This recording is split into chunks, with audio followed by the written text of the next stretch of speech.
I have yet to give a speech or have a meeting where somebody doesn't ask me the millennial question. What's the millennial question? Apparently, millennials as a generation, which is a group of people who were born approximately 1984 and after, are tough to manage. And they're accused of being entitled and narcissistic and self-interested, unfocused, lazy. But entitled is the big one. And because they confound leadership so much, what's happening is leaders are asking the millennials, what do you want? And millennials are saying, we want to work in a place with purpose, love that. We want to make an impact, whatever that means. We want free food and beanbags. And so somebody articulates some sort of purpose, there's lots of free food and there's beanbags, and yet for some reason, they're still not happy. And that's because they're missing, there's a missing piece. What I've learned is that I can break it down into 4 pieces, right? There are four things, 4 characteristics.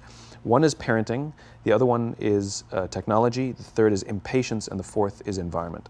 The generation that we call the millennials, too many of them grew up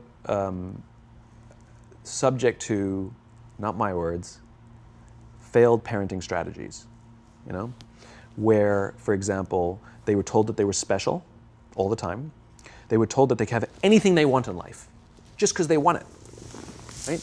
They were told, some of them got into honors classes, not because they deserved it, but because their parents complained. And some of them got A's, not because they earned them, but because the teachers didn't want to deal with the parents. Some kids got participation medals. You got a medal for coming in last, right? Which the science we know is pretty clear, which is it devalues the medal and the reward for those who actually work hard. And it actually makes the person who comes in last feel embarrassed because they know they didn't deserve it. So it actually makes them feel worse, right?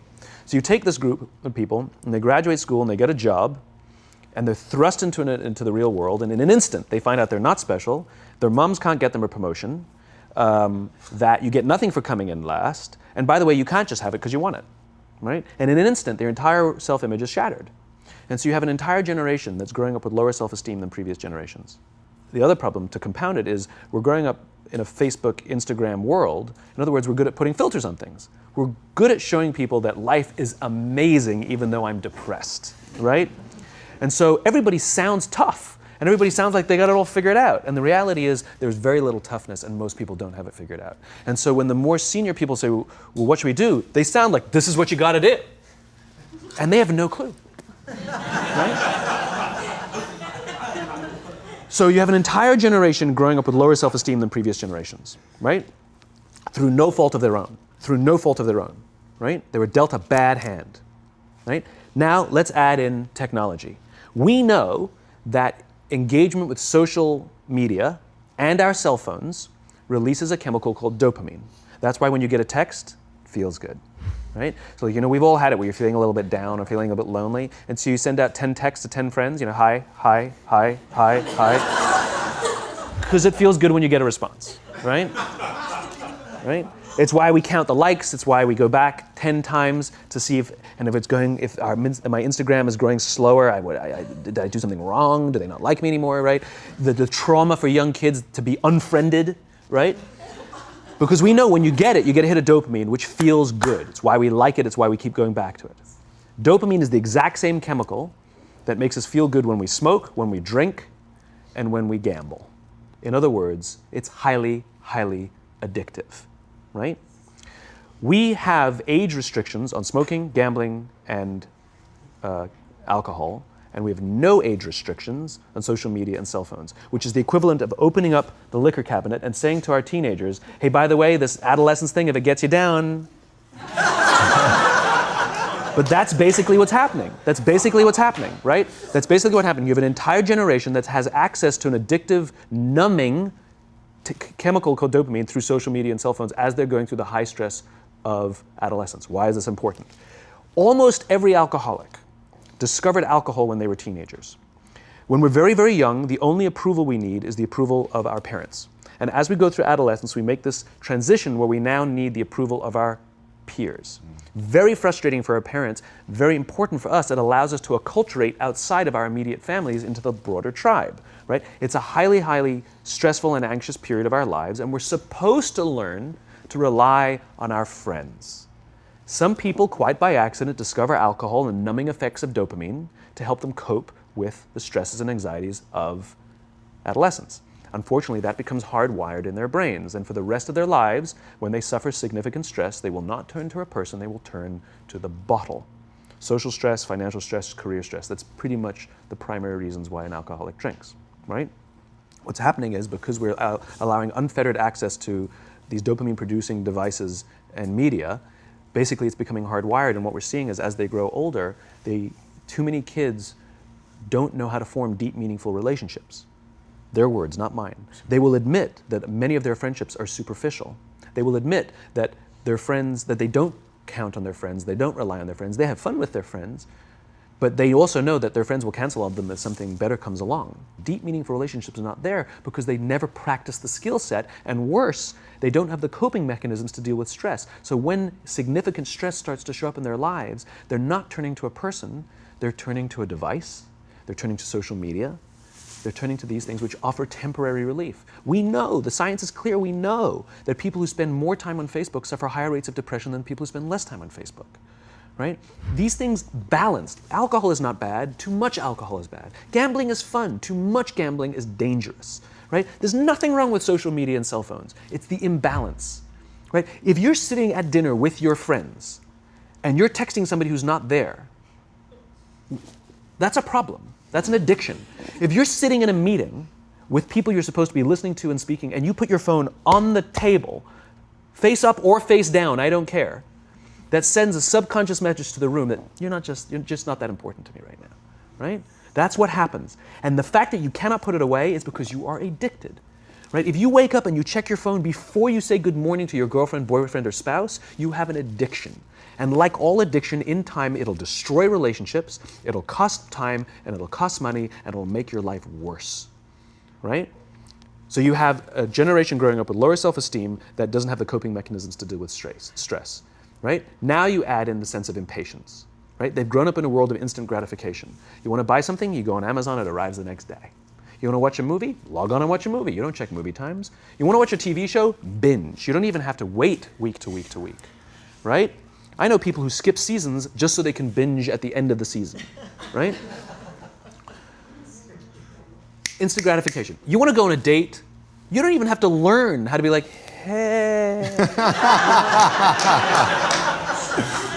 You don't even have to learn and practice that skill. You don't have to be the uncomfortable one who says yes when you mean no and says no when you mean no, but yes when you... You don't have to swipe right. Bang, I'm a stud. Right? You don't have to learn the social coping mechanisms, right? Everything you want, you can have instantaneously. Everything you want, instant gratification, except job satisfaction and strength of relationships. There ain't no app for that. They are slow, meandering, uncomfortable, messy processes. And so I keep meeting these wonderful, fantastic, idealistic, hardworking, smart kids. They've just graduated school. They're in their entry-level job. I sit down with them and I go, how's it going? They go, I think I'm going to quit. I'm like, why? They're like, I'm not making an impact. I'm like, you've been here 8 months. You know? It's as if they're standing at the foot of a mountain and they have this abstract concept called impact that they want to have in the world, which is the summit. What they don't see is the mountain. I don't care if you go up the mountain quickly or slowly, but there's still a mountain. And so what this young generation needs to learn is patience. That some things that really, really matter, like love, or job fulfillment, joy, love of life, self-confidence, a skill set, any of these things, all of these things take time. Sometimes you can expedite pieces of it, but the overall journey is arduous and long and difficult. And if you don't ask for help and learn that skill set, you will fall off the mountain, or you will, the worst case scenario, and we're already seeing it, the worst case scenario is we're seeing an increase in suicide rates, we're seeing an increase in this generation, we're seeing an increase in accidental deaths due to drug overdoses, we're seeing more and more kids drop out of school or take leaves of absence due to depression, unheard of. This is really bad. The best case scenario, those are all bad cases, right? The best case scenario is you'll have an entire population growing up and going through life and just never really finding joy. They'll never really find deep fulfillment in work or in life. They'll just waft through life and it'll be just, it's fine. How's your job? It's fine. It's the same as yesterday. How's your relationship? It's fine. Like that's the best case scenario. Which leads me to the fourth point, which is environment. Which is we're taking this amazing group of young, fantastic kids who are just dealt a bad hand. It's no fault of their own. And we put them in corporate environments that care more about the numbers than they do about the kids. They care more about the short-term gains than the long-term life of this young human being. We care more about the year than the lifetime, right? And so we are putting them in corporate environments that aren't helping them build their confidence, that aren't helping them learn the skills of cooperation, that aren't helping them overcome the challenges of a digital world and finding more balance, that isn't helping them overcome the need to have instant gratification and teach them the joys and impact and the fulfillment you get from working hard on something for a long time that cannot be done in a month or even in a year. And so we're thrusting to them in corporate environments, and the worst part about it is they think it's them. They blame themselves. They think it's them who can't deal. And so it makes it all worse. It's not. I'm here to tell them it's not them. It's the corporations, it's the corporate environments, it's the total lack of good leadership in our world today that is making them feel the way they do. They were dealt a bad hand, and I hate to say it, but it's the company's responsibility. Sucks to be you, like we have no choice, right? This is what we got, and I wish that society and their parents did a better job. They didn't. So we're getting them in our companies, and we now have to pick up the slack. We have to work extra hard to figure out the ways that we build their confidence. We have to work extra hard to find ways to teach them the social skills that they're missing out on. There should be no cell phones in conference rooms. None. Zero. And I don't mean the kind of like sitting outside waiting to text. I mean like when you're sitting and waiting for a meeting to start, this is what we all do. We all sit here and wait for the meeting to start. Meeting starting? Okay. And we start the meeting. No, that's not how relationships are formed. Remember we talked about it's the little things? Relationships are formed this way. We're waiting for a meeting to start and we go, how's your dad? I heard he was in the hospital. Oh, he's really good. Thanks for asking. He's actually at home now. Oh, I'm really glad. It was really amazing. I know, it was really scary for a while. That's how you form relationships. Hey, did you ever get that report done? Oh my God, no, I didn't. I'll help you out. Can I help you out with that? Really? That's how trust forms. Trust doesn't form at an event in a day. Even bad times don't form trust immediately. It's the slow, steady consistency. And we have to create mechanisms where we allow for those little innocuous interactions to happen. But when we allow cell phones in conference rooms, we just, okay, have the meeting. And then my favorite is like when there's a cell phone there and you go like this, you go. It rings and you go. I'm not going to answer that. Like, Mr. Magnanimous, you know? When you're out for dinner with your friends, like I do this with my friends. When we're going out for dinner and we're leaving together, we'll leave our cell phones at home.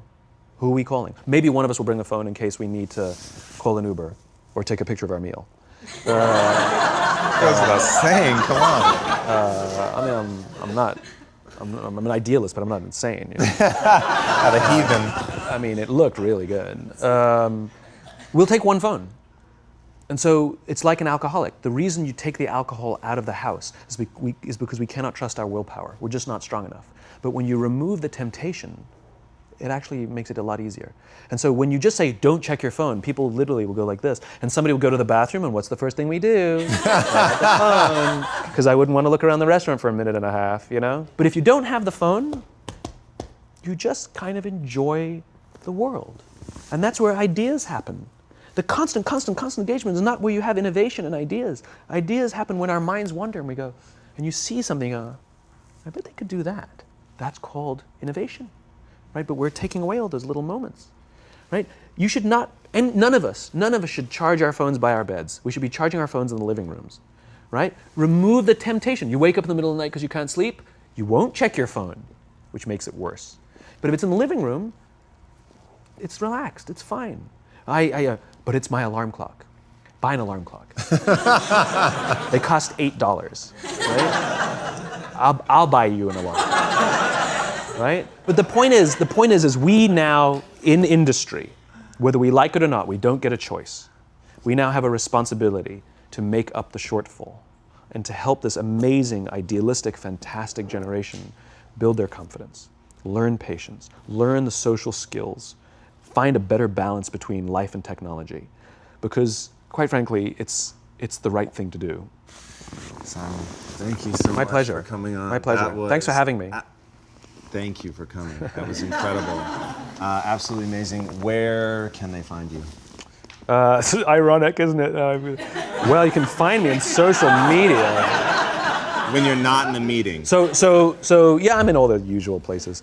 But I will tell you one thing. So I have a new book coming out in September. It's a thinly veiled plug, but You've made them very happy. But what's special about it is I wanted to produce something that no digital format could reproduce. Interesting. And so it's an illustrated quote book. It's beautifully illustrated. I was very sort of pushy about this, that I didn't want the illustrations done on a computer. They were done by hand. There's a song, Aloe Black, the singer, the Grammy-nominated singer. The book is called Together is Better, and he gave me a song that goes with it. And the music is at the back of the book, and it's actually, the lyrics are in his handwriting. It's actually his handwriting. And here's the best part.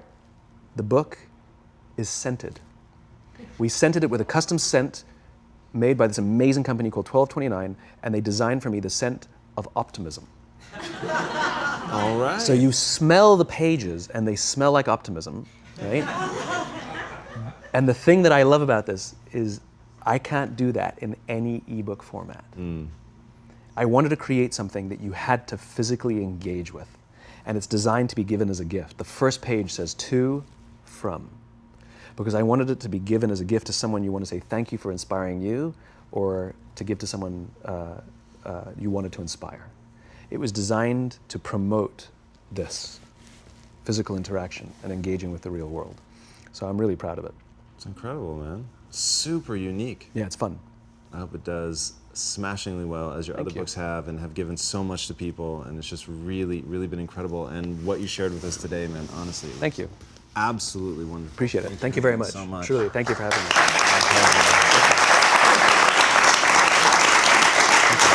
Guys, I should have done the entire interview at his feet, which is exactly how it felt.